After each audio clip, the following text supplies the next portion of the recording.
Shalom untuk teman-teman semua. Nah, apa kabarnya teman-teman? Sudah lama tidak berjumpa melalui video YouTube ya bersama dengan kami, bersama dengan saya. Saya berharap teman-teman semua berada dalam kondisi yang sehat selalu dan tidak lupa juga bersemangat. Bersemangat dalam melaksanakan aktivitas setiap hari juga bersemangat dalam melayani Tuhan kita Yesus Kristus, Raja Gereja. Jadi melalui video ini saya ingin berbagi pembelajaran firman untuk teman-teman semua. Yang mana pembelajaran firmannya akan didasarkan kepada firman Tuhan yang tertulis di dalam Ulangan pasal 4. Ulangan pasal 4 ayat 1-2 lalu dilanjutkan kepada ayat yang ke-6 sampai ayat yang ke-9. Saya akan menerangkan pembelajaran firman ini dalam terang topik berpegang kepada perintah Yahweh. Atau dalam bahasa Batak ya, dikatakan mangaradoti tona ni Jehovah.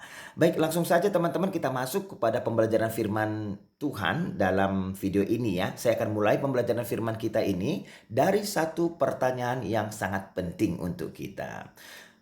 Apa itu? Mengapa? Ya, mengapa orang Israel diperintahkan harus berpegang kepada perintah Yahweh?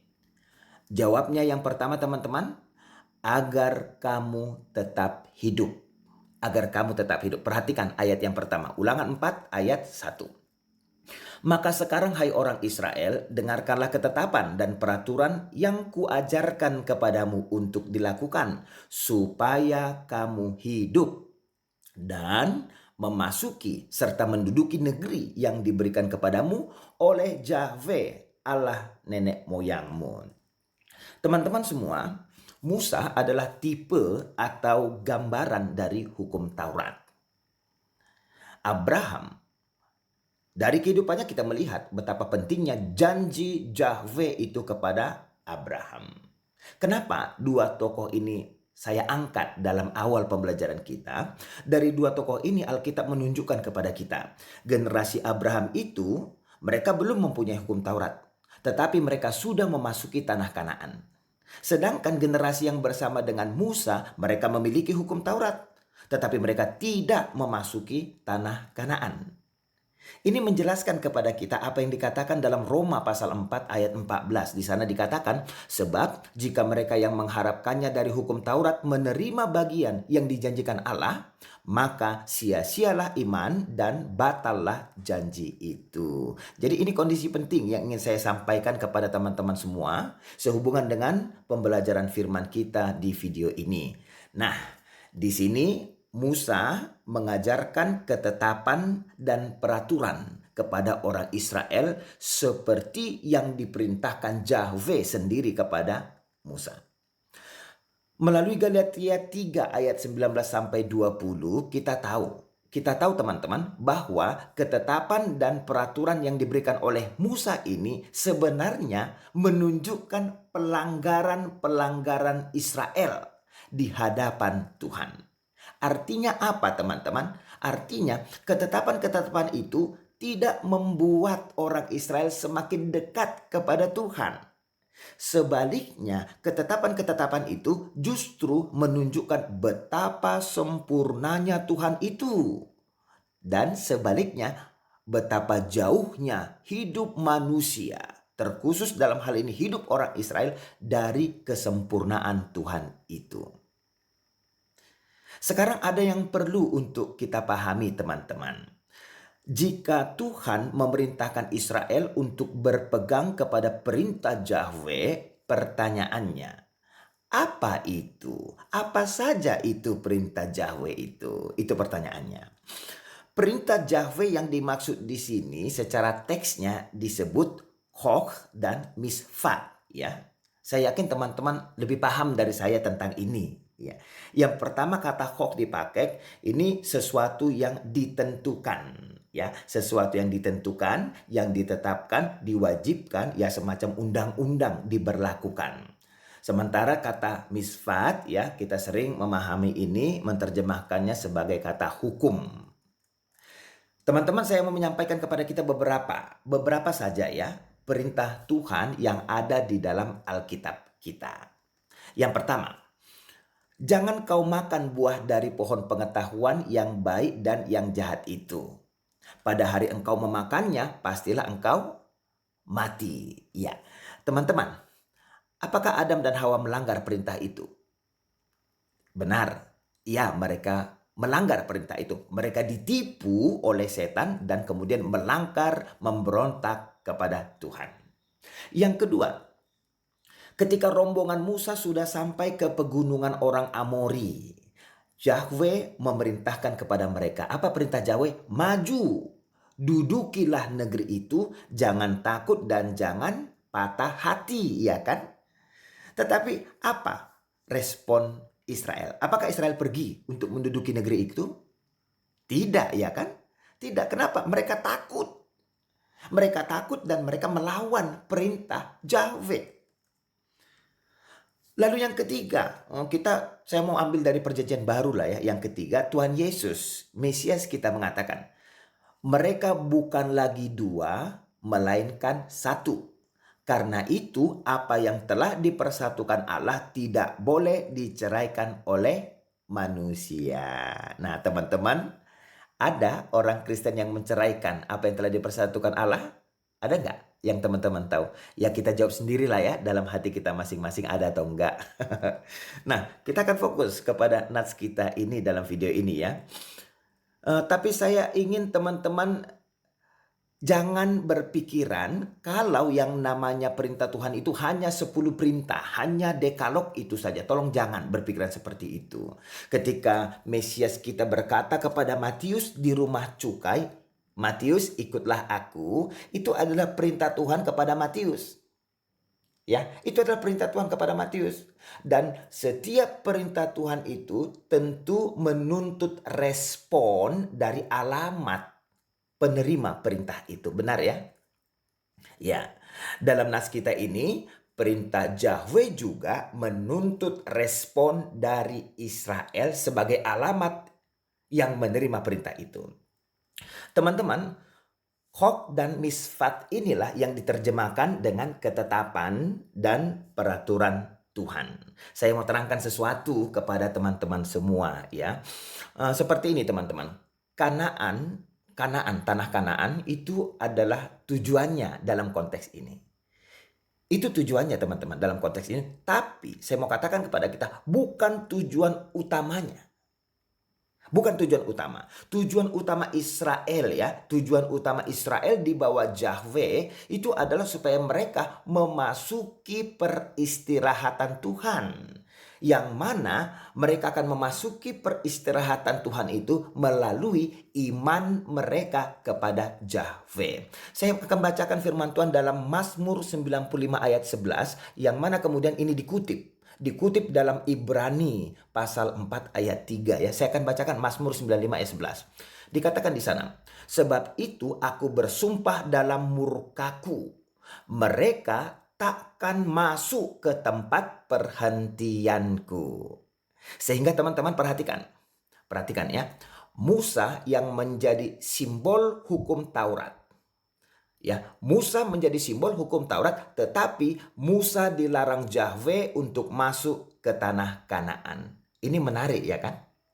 Ini menarik. Kenapa? Karena di ayat 1 ini orang-orang Israel diberikan ketetapan dan peraturan Tuhan untuk ditaati. Untuk ditaati teman-teman, yang mana nyata-nyatanya itu tidak bisa membuat mereka masuk ke tanah Kanaan. Pertanyaannya, mengapa mereka tidak bisa masuk ke tanah Kanaan? Karena meski mereka memiliki Hok dan misfat itu, meski mereka memiliki itu teman-teman, mereka tidak percaya kepada Yahweh Allah mereka. Kita bisa baca Ulangan 1 ayat 32 sampai ayat 33 ya. Sehingga untuk kita ketahui bersama-sama teman-teman, ketetapan dan peraturan Tuhan ini diberikan kepada orang Israel untuk mengajarkan mereka betapa mereka membutuhkan anugerah dari Tuhan jika mereka ingin masuk ke tanah Kanaan itu. Ini yang mau saya sampaikan kepada kita semua teman-teman. Ini yang mau saya sampaikan kepada kita semua. Bukan hukum Taurat yang akan menyelamatkan kita. Bukan hukum Taurat yang akan menghantarkan kita memasuki peristirahatan Tuhan kita. Jadi apa dong? Kan gitu. Pemenuhan Kristus akan hukum Taurat itu. Sehingga bagian ini mau menekankan kepada kita semua teman-teman, betapa kita semua sangat membutuhkan anugerah Tuhan itu. Yang mana anugerah Tuhan itu diberikannya kepada kita melalui Mesias. Kita butuh Mesias kita. Nah, teman-teman semua, kita belajar di sini ya. Kita belajar di sini mentaati hukum Taurat ada tujuannya, yaitu untuk memberikan kehidupan, ya kan? Untuk memberikan kehidupan. Saya mau baca 3 ayat saja sehubungan dengan kebenaran ini kepada kita ya. Yang pertama, ini ayatnya. Sesungguhnya kamu harus berpegang kepada ketetapanku dan peraturanku. Orang yang melakukannya akan hidup karenanya. Akulah Yahweh. Imamat 18 ayat 5. Itu ya, Imamat 18 ayat 5. Selanjutnya, sebab perkataan ini bukanlah perkataan hampa bagimu, tetapi itulah hidupmu. Dan dengan perkataan ini akan lanjut umurmu di tanah kemana kamu pergi, menyeberangi sungai Yordan untuk mendudukinya. Ulangan 32 ayat 47. Ayat yang ketiga kepada kita. Terkutuklah orang yang tidak menepati perkataan hukum Taurat ini dengan perbuatan. Ya, saya ulangi ini. Terkutuklah orang yang tidak menepati perkataan hukum Taurat ini dengan perbuatan. Dan seluruh bangsa itu haruslah berkata amin. Ulangan 27 ayat 26. Nah, teman-teman semua, Musa ya, pada awal dia memberikan Chok dan Misfat ini, dia mengatakan tujuan ketetapan dan peraturan Tuhan adalah untuk memberikan hidup. Ya kan di ayat 1 ini. Saya mau katakan kepada kita semua itu benar teman-teman. Itu benar ya. Nggak salah itu. Tapi Tuhan menghendaki selama orang Israel menjalankan ketetapan dan peraturan Tuhan itu, Israel harus percaya kepada Yahweh di dalam janjinya dan dengan suka hati mengikuti segala arahan dan juga tuntunan Yahweh. Itu yang Tuhan kehendaki teman-teman, tetapi orang Israel tidak melakukannya. Ada akibatnya loh. Ada akibatnya. Akibatnya mereka mendapatkan kematian di padang gurun, bukan mendapatkan hidup di tujuan mereka, yaitu tanah perjanjian. Teman-teman semua, kita perlu tahu sesuatu tentang Chok dan Misfat ini ya. Apakah Israel hidup di bawah Chok dan Misfat selama mereka ada di padang gurun? Tentu jawabnya ya. Ya. Mereka berusaha melaksanakan ketetapan dan juga peraturan Tuhan itu. Mereka berusaha teman-teman. Hanya saja mereka tetap tidak mampu untuk melaksanakannya. Kenapa? Karena Chok dan Mispat itu, saya mau sampaikan kepada kita, teman-teman ya, perhatikan, dalam satu kondisi saya katakan, dalam satu kondisi, bukan dalam segala hal ya. Chok dan Mispat itu dalam satu kondisi hanya bisa dilaksanakan di tanah Kanaan. Artinya sesudah mereka sampai ke tujuan mereka. Misalnya tentang perayaan tertentu yang sudah ditetapkan oleh Yahweh, yang mana perayaan itu hanya bisa mereka rayakan ketika mereka telah masuk ke tanah perjanjian. Jadi ini yang mau saya sampaikan kepada kita semua teman-teman. Benar mereka ada di bawah Chok dan Misfat. Tetapi mereka tidak sempurna. Mereka tidak sempurna, kenapa? Karena mereka belum di posisi yang Tuhan inginkan mereka berada. Mereka belum sampai ke tanah Kanaan. Kita kembali kepada teks kita. Hukum yang dikatakan oleh Musa membawa kepada hidup. Ya kan? Ayat 1. Hukum ini ikuti, ini akan membawa kalian kepada hidup. Tapi karena tabiat manusia yang berdosa, hukum itu justru membawa manusia kepada kematian.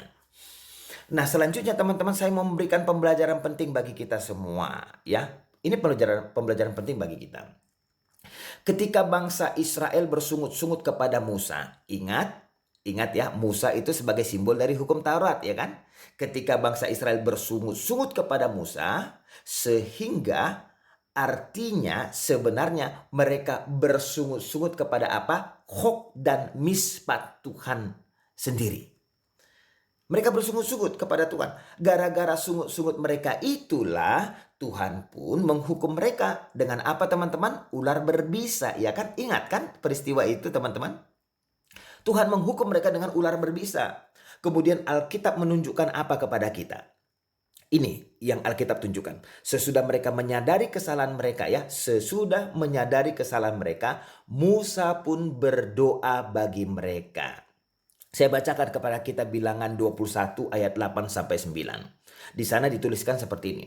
Maka berfirmanlah Yahweh kepada Musa, buatlah ular tedung dan taruhlah itu pada sebuah tiang. Maka setiap orang yang terpagut jika ia melihatnya akan tetap hidup. Lalu Musa membuat ular tembaga dan menaruhnya pada sebuah tiang. Maka jika seseorang dipagut ular dan ia memandang kepada ular tembaga itu, tetaplah ia hidup. Apa yang mau saya sampaikan kepada kita melalui ini, teman-teman? Musa berkata dalam Ulangan 4 ini, dengan melakukan hukum Taurat mereka akan hidup, ya kan? Ulangan 4, lakukan hukum Taurat, engkau akan hidup. Tapi Bilangan 21, orang-orang Israel ini menemukan kehidupan bukan melalui hukum Taurat. Dalam Bilangan 21, orang-orang Israel ini menemukan kehidupan melalui tindakan mereka karena iman mereka. Jika ia melihatnya, tetaplah dia hidup. Karena teman-teman ada pilihan loh bagi mereka. Ada pilihan bagi mereka. Jika mereka percaya dan mereka melihat ke sana, mereka akan hidup. Tapi jika mereka tidak percaya sehingga tidak melihat, ya mereka mati. Tapi ini teman-teman yang mau saya tekankan kepada kita. Musa membuat ular tembaga di tiang itu sesuai dengan arahan Yahweh, ya kan? Dia bukan membuat dari dirinya sendiri, itu arahan Yahweh kepada dia. Musa membuat ular tembaga di tiang itu sesuai dengan arahan Yahweh. Musa yang memberikan hukum Taurat yang ayat 1 katakan jika dilakukan akan memberikan hidup, ya.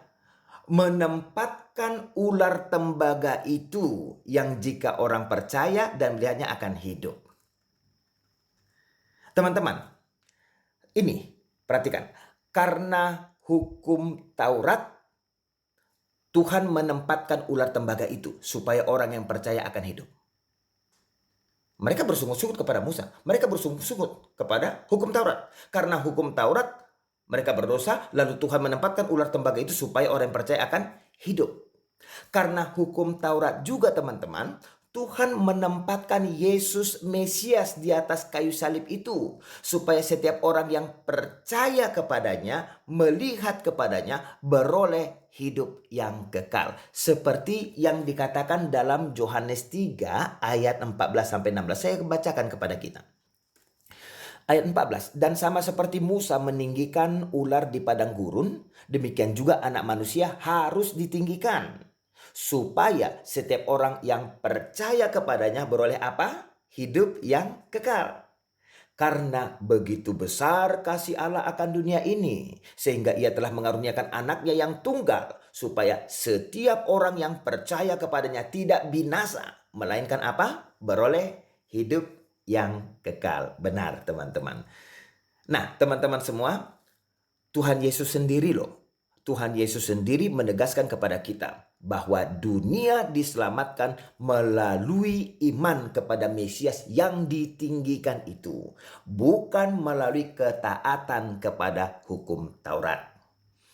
Adam mati karena hukum, ya. Tuhan memberikan kepada dia hukum, Adam melanggarnya dan dia pun mati. Di sini Musa katakan jika manusia melakukan hukum Taurat maka dia akan hidup. Apakah ini benar? Benar, tidak ada yang salah. Nggak salah ini karena ada buktinya loh teman-teman. Ada buktinya, yes. Apa buktinya? Kristus adalah buktinya. Kristus melakukan semua tuntutan hukum Taurat tanpa celah dan dia hidup. Benar nggak dia hidup? Dia hidup. Itu buktinya. Dan kemudian Alkitab katakan beriman kepada Kristus, beriman kepada Yesus Mesias, kita akan hidup. Now back to the text, ya. Mengapa kita harus berpegang kepada perintah Yahweh? Jawabannya yang pertama, agar kamu tetap hidup. Itu kan teman-teman ya. Tetapi bukan hanya itu. Dan katanya. Mengapa kita harus berpegang kepada perintah Yahweh? Jawaban yang kedua, agar kamu memiliki, agar kamu menerima janji Tuhan. Konteksnya di sini tanah perjanjian ya. Agar engkau menerima sampai ke sana, tanah perjanjian. Nah, sekarang teman-teman semua, ketika Israel memasuki tanah perjanjian, kita tahu melalui Alkitab kita mereka gagal memenuhi tuntutan hukum Taurat, ya kan? Mereka memang hidup secara fisikal, tetapi mereka mati secara spiritual. Meski faktanya semua orang Israel telah gagal, ya, semua orang Israel telah gagal memenuhi hukum Taurat, tapi ada satu orang Israel yang memenuhi hukum Taurat dan hidup. Dialah Yesus Mesias kita. Hanya saja Israel tersesat dan kemudian menolak Yesus sebagai Mesias. Benar ya? Oke, kita lanjut kepada ayat yang kedua, teman-teman. Kita lanjut ayat kedua. Saya bacakan kepada kita. Janganlah kamu menambahi apa yang kuperintahkan kepadamu, dan janganlah kamu menguranginya. Dengan demikian, kamu berpegang pada perintah Yahweh Allahmu yang kusampaikan kepadamu. Nah, teman-teman semua, pelajaran penting pada bagian ini adalah janganlah kamu menambahi apa yang kuperintahkan kepadamu dan janganlah kamu menguranginya. Yakobus pasal 2 ayat 10-11 mengatakan, sebab barang siapa menuruti seluruh hukum itu, tetapi mengabaikan satu bagian daripadanya, ia bersalah terhadap seluruhnya. Sebab ia yang mengatakan jangan berzina, ia mengatakan juga jangan membunuh. Jadi jika kamu tidak berzina tetapi membunuh, maka kamu menjadi pelanggar hukum juga. Teman-teman semua, Alkitab mencatat satu pembelajaran penting yang juga menjadi bahan pergumulan kita secara khusus, kita yang ada di HKBP ya, pergumulan kita di HKBP dalam kebaktian week atau kebaktian lingkungan atau lunggu kita. Yang mana Mesias kita menunjukkan betapa Israel gagal melakukan hukum Tuhan karena apa? Karena mereka mendengarkan perkataan atau pengajaran manusia, bukan mendengarkan perkataan Tuhan. Karena mereka mendengarkan perkataan manusia, teman-teman, mendengarkan perkataan manusia, mereka pun kemudian mengabaikan hukum Tuhan. Ayatnya ada di Matius 15 ya. Saya akan bacakan kepada kita Matius 15 ayat 3, ayat 7-9, 13-14 ya. Ayat 3. Tetapi jawab Yesus kepada mereka, mengapa kamu pun melanggar perintah Allah demi adat istiadat nenek moyangmu? Ayat 7, langsung saja ayat 7. Hai orang-orang munafik, benarlah nubuatan Yesaya tentang kamu. Apa itu ayat 8? Bangsa ini memuliakan aku dengan bibirnya, padahal hatinya jauh daripadaku. Ayat 9. Percuma mereka beribadah kepadaku, sedangkan ajaran yang mereka ajarkan ialah perintah manusia. Ya. Jadi ada yang mengikuti ajaran atau perintah atau perkataan manusia. Ayat 13, jawab Yesus, setiap tanaman yang tidak ditanam oleh Bapakku yang di surga akan dicabut dengan akar-akarnya. Ayat 14, biarkan mereka itu.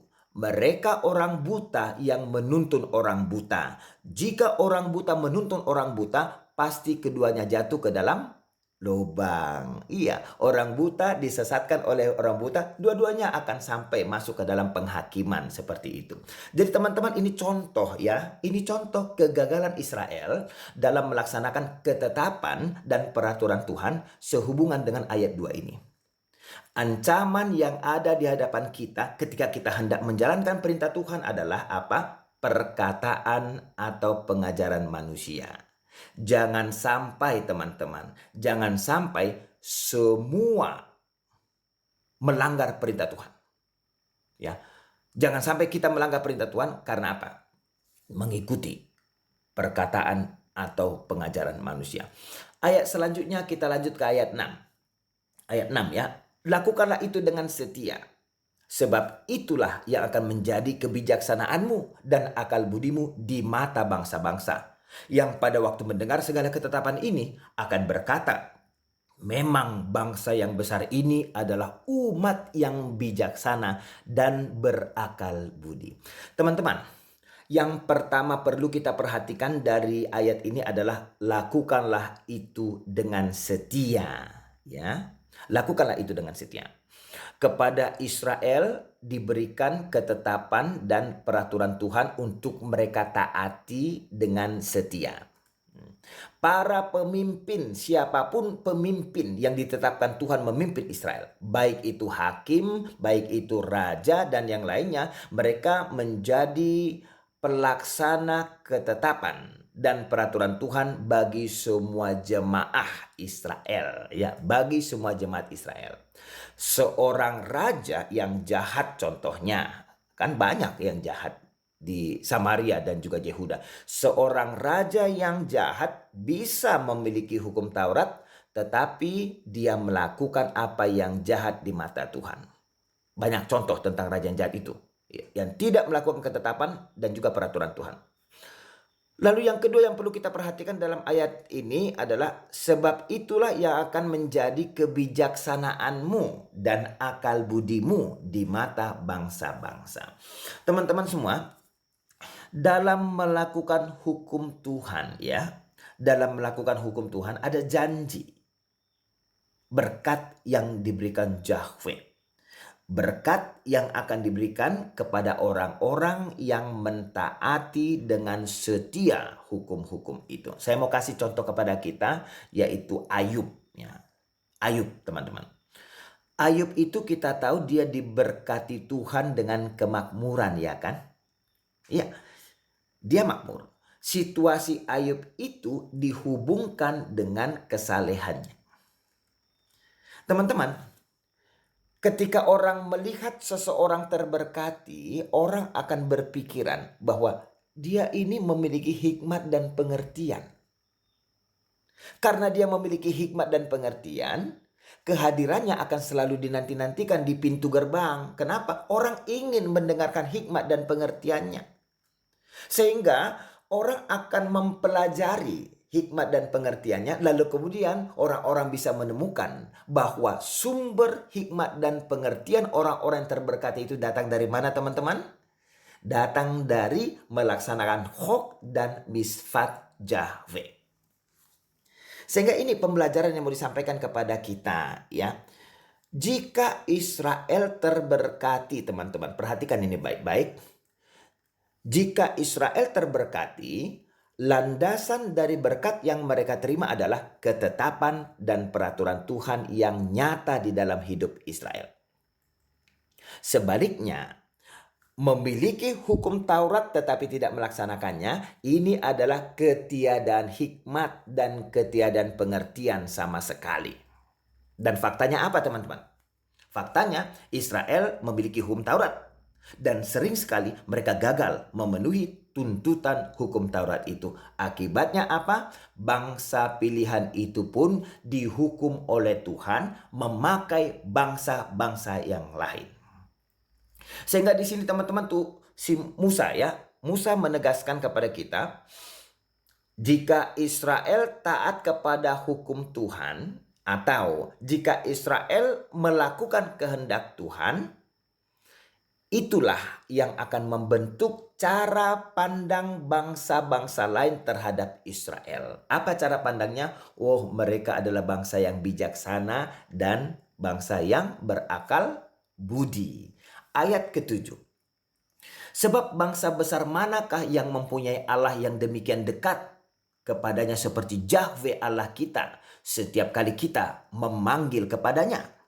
Nah, ayat ini menarik, teman-teman, ya. Ayat 7 ini. Di sini Musa mengatakan hanya ada satu Tuhan. Hanya ada satu Tuhan, teman-teman. Dan Tuhan yang satu itu dekat kepada Israel. Nah, kalau kita perhatikan sebenarnya bisa juga di sini, ya. Bisa juga di sini Musa mengejek bangsa lain yang memiliki ilah palsu. Kenapa seperti itu? Ya karena semua ilah palsu, teman-teman, gak mampu dekat dengan umatnya. Semua ilah palsu, nggak mampu dekat dengan umatnya. Tetapi umatnya lah yang harus mendekati ilahnya masing-masing. Ungkapan dalam ayat ini, Allah yang demikian dekat seperti Yahweh. Nggak ada ya teman-teman ya. Allah yang demikian dekatnya seperti Yahweh. Ketika kita mendengarkan ungkapan ini teman-teman, coba jujur, apa yang terlintas dalam pikiran kita? Saya nggak tahu ya apa yang terlintas dalam pikiran teman-teman semua. Tetapi kalau saya, yang terlintas dalam pikiran saya adalah ketika saya mendengarkan Allah yang demikian dekat dengan seperti Yahweh, saya berpikir tentang Immanuel. Allah ada di antara kita. Yohanes 5. Yohanes 5 ayat 45 sampai ayat 47 mengatakan kepada kita, jangan kamu menyangka bahwa aku akan mendakwah kamu di hadapan Bapa. Yang mendakwa kamu adalah Musa, yaitu Musa yang kepadanya kamu menaruh pengharapanmu.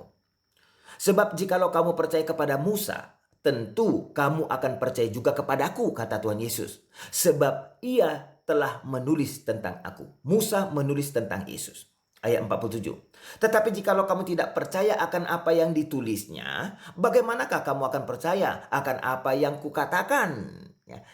Ayat ini menginformasikan kepada kita teman-teman, Musa menulis tentang Yesus. Ya, kebenaran Alkitab kita mengatakan para nabi menulis tentang Yesus. Pertanyaannya, ada apa dengan Yesus? Kan seperti itu. Ada apa dengan Yesus Mesias? Jawabnya teman-teman sehubungan dengan ayat ini, di dalam Yesus Mesias ya, di dalam Yesus Mesias bukan hanya satu bangsa, bukan hanya bangsa-bangsa, tapi setiap orang teman-teman. Di dalam Yesus Mesias setiap orang memiliki Allah yang dekat dengan kita. Di dalam Yesus Mesias. Ayat 8. Dan bangsa besar manakah yang mempunyai ketetapan dan peraturan demikian adil seperti seluruh hukum ini yang kubentangkan kepadamu pada hari ini? Teman-teman, ini pertanyaan ya. Bangsa mana yang punya hak dan misfat Yahweh seperti ini? Jawabnya tidak ada, ya kan? Gak ada jawabnya. Tidak ada bangsa yang punya seperti ini. Tidak ada bangsa lain yang punya hak dan juga misfat seperti misfat Yahweh. Kenapa? Karena tidak ada bangsa-bangsa lain yang memiliki Yahweh. Hanya Israel teman-teman yang memiliki Yahweh. Itu makanya kesadaran penting disampaikan kepada kita melalui bagian ini. Apa itu teman-teman? Ketetapan dan peraturan Tuhan, ya, perhatikan ini baik-baik. Ketetapan dan peraturan Tuhan hanya ada di Israel. Tuhan yang dekat dengan umatnya hanya ada di Israel. Sehingga sadarlah kita, Yahweh lah yang sudah membuat Israel begitu berhikmatnya, begitu bijaksananya, begitu besarnya. Sedikit jumlahnya, tetapi dia menjadi bangsa yang besar. Bangsa yang besar bukan ditentukan oleh berapa banyak jumlah orangnya. Ya, bangsa yang besar bukan ditentukan oleh kecanggihan teknologinya, kehebatan militernya, kekuatan ekonominya, ataupun luas wilayahnya. Enggak. Tetapi bangsa yang besar itu ditentukan oleh relasinya, hubungannya dengan Tuhan melalui apa? Ketetapan dan peraturan Yahweh. Pada masa Raja Salomo ya teman-teman, masa Raja Salomo, Israel kan punya tentara yang kuat, Israel punya ekonomi yang hebat, kuat. Tapi baik tentara dan ekonomi dan yang lain-lainnya itu kan gak satu pun dari itu bisa menyelamatkan mereka. Gak ada. Hanya dengan bersandar kepada Yahweh, bukan kepada manusia, bukan kepada bangsa lain apalagi berhala. Hanya dengan melakukan ketetapan dan peraturan Tuhan. Tidak beralih dari itu. Hanya dengan melakukan itu teman-teman, Israel bisa disebut sebagai bangsa yang besar. Lakukanlah ini, engkau akan menjadi bangsa yang besar. Ayat yang terakhir, ayat 9. Tetapi waspadalah dan berhati-hatilah supaya jangan engkau melupakan hal-hal yang dilihat oleh matamu sendiri itu. Dan supaya jangan semuanya itu hilang dari ingatanmu seumur hidupmu. Beritahukanlah kepada anak-anakmu dan kepada cucu cicitmu semuanya itu. Teman-teman semua, ungkapan penting di sini, supaya jangan engkau melupakan hal-hal yang dilihat oleh matamu sendiri. Ini yang penting. Yosua. Lalu ada satu lagi, siapa namanya?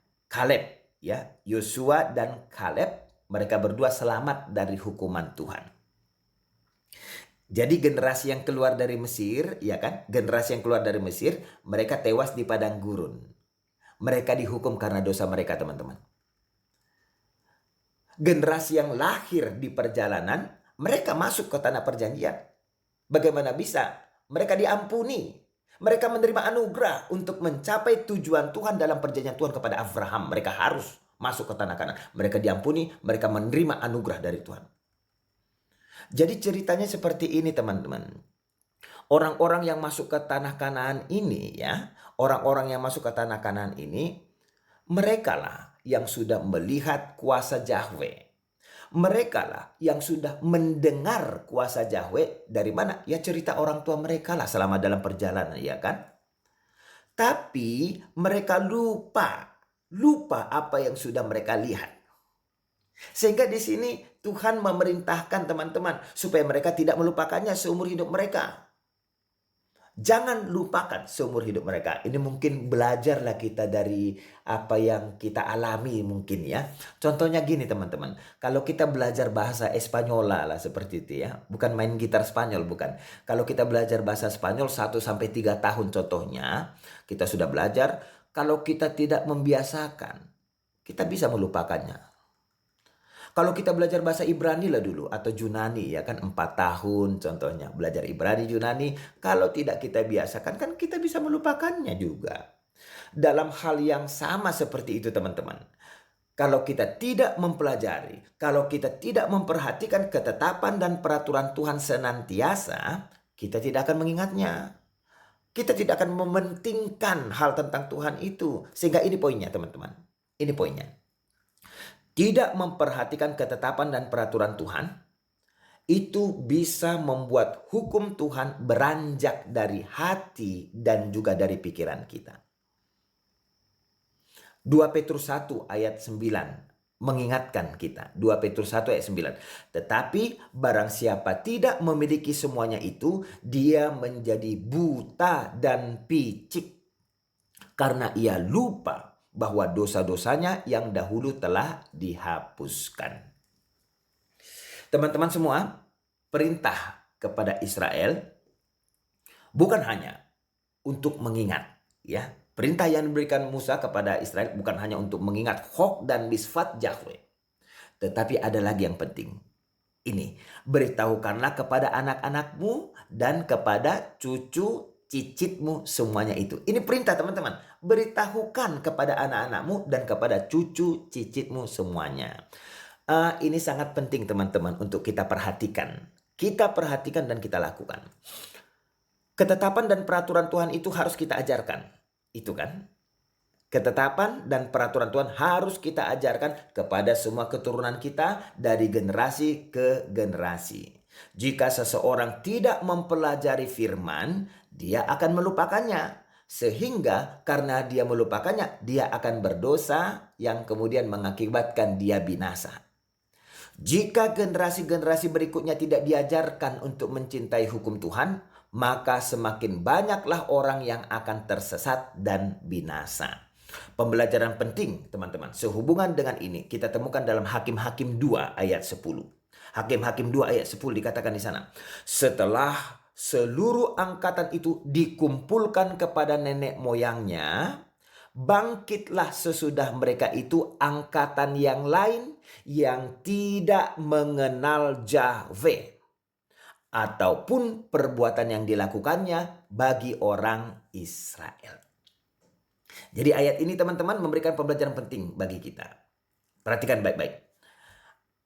Apa yang diperintahkan Musa di sini, ya? Apa yang diperintahkan Musa di sini gagal dilakukan oleh orang-orang yang mendengarnya. Setiap orang tua yang mendengarkan apa yang disampaikan Musa, mereka gagal menunjukkan teladan yang baik kepada anak-anaknya. Mereka gagal mengajarkan hok dan misfat Yahweh itu kepada anak-anaknya. Akibatnya apa? Akibatnya perhatikan baik-baik ini teman-teman. Bangkitlah sesudah mereka itu angkatan yang lain yang tidak mengenal Yahweh dan perbuatan Yahweh terhadap bangsa pilihannya. Bagian Alkitab lain 2 Raja-Raja 22 nanti bisa dibaca teman-teman ya. Tolong dibaca 2 Raja-Raja 22. Bagian itu menunjukkan kepada kita bahwa hukum Tuhan sudah hilang dari ingatan bangsa Israel. Saya akan bacakan beberapa ayat untuk kita ya. Ini yang terakhir untuk kita teman. Ini yang terakhir saya akan bacakan beberapa ayat untuk kita. Ini terjadi pada zaman Raja Yosia. Yosia dikatakan dia adalah seorang raja yang melakukan apa yang benar di mata Yahweh. Nah, pada zaman Raja Yosia ini teman-teman, Koh dan Mispat Yahweh itu sudah tidak dikenal lagi. Sudah nggak dikenal lagi. Sehingga waktu mereka melakukan perbaikan rumah Yahweh, ditemukanlah di sana kitab Taurat. Sesudah kitab itu ditemukan, dibacakanlah kitab Taurat itu di hadapan raja. Sesudah raja mendengar pembacaan kitab Taurat itu, raja mengoyakkan pakaiannya. Ini raja yang takut akan Tuhan ya. Dia koyakkan pakaiannya, lalu dia beri perintah. Saya baca ayat 13 ya. Pasal 22 ayat 13. Inilah perintah raja itu.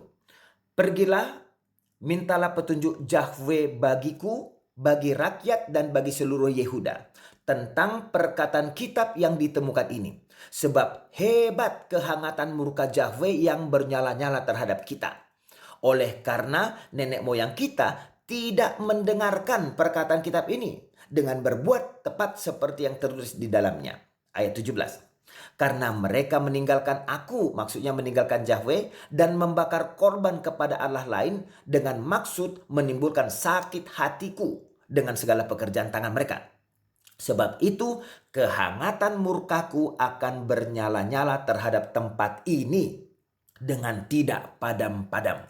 Ayat 18. Tetapi kepada Raja Yehuda, maksudnya Raja Yehuda yang takut akan Tuhan tadi, yang mengoyakkan pakaiannya ya teman-teman ya. Tetapi kepada Raja Yehuda yang telah menyuruh kamu untuk meminta petunjuk Yahweh, harus kamu katakan demikian. Beginilah firman Yahweh Allah Israel. Mengenai perkataan yang telah kau dengar itu, oleh karena engkau sudah menyesal dan engkau merendahkan diri di hadapan Yahweh pada waktu engkau mendengar hukuman yang kufirmankan terhadap tempat ini dan terhadap penduduknya, bahwa mereka akan mendahsyatkan dan menjadi kutuk, dan oleh karena engkau mengoyakkan pakaianmu dan menangis di hadapanku, aku pun telah mendengarnya. Demikian firman Yahweh. Ayat 20 ini, perhatikan teman-teman, ayat 20. Sebab itu sesungguhnya aku akan mengumpulkan engkau kepada nenek moyangmu, dan engkau akan dikebumikan ke dalam kuburmu dengan damai, dan matamu tidak akan melihat segala malapetaka yang akan kudatangkan atas tempat ini. Lalu mereka menyampaikan jawab itu kepada raja. Nah, ini teman-teman sebagai penutup untuk pembelajaran firman kita. Mentaati Chok dan misfat Yahweh akan hidup. Itu benar. Tidak mentaatinya akan mati. Itu benar. Jadi ceritanya murka Tuhan yang besar sudah ditetapkan kepada Yehuda. Dan api itu tidak padam-padam katanya. Tapi Tuhan menganugerahkan damai. Tuhan menganugerahkan peristirahatan kepada Raja Yosia. Kenapa? Karena dia takut akan Tuhan. Artinya seperti itu teman-teman. Artinya seperti ini. Lebih baik raja yang takut akan Tuhan itu mati daripada melihat malapetaka dari Yahweh. Lebih baik dia mati, ya, mengalami peristirahatan, mengalami damai, daripada dia melihat kehancuran malapetaka dari Yahweh. Akhirnya, berpegang kepada perintah Yahweh akan membawa berkat kepada kita. Sebaliknya, melupakannya akan membawa hukuman kepada kita karena kita tersesat. Tuhan Yesus memberkati kita semua teman-teman. Sampai jumpa untuk pembelajaran firman lainnya.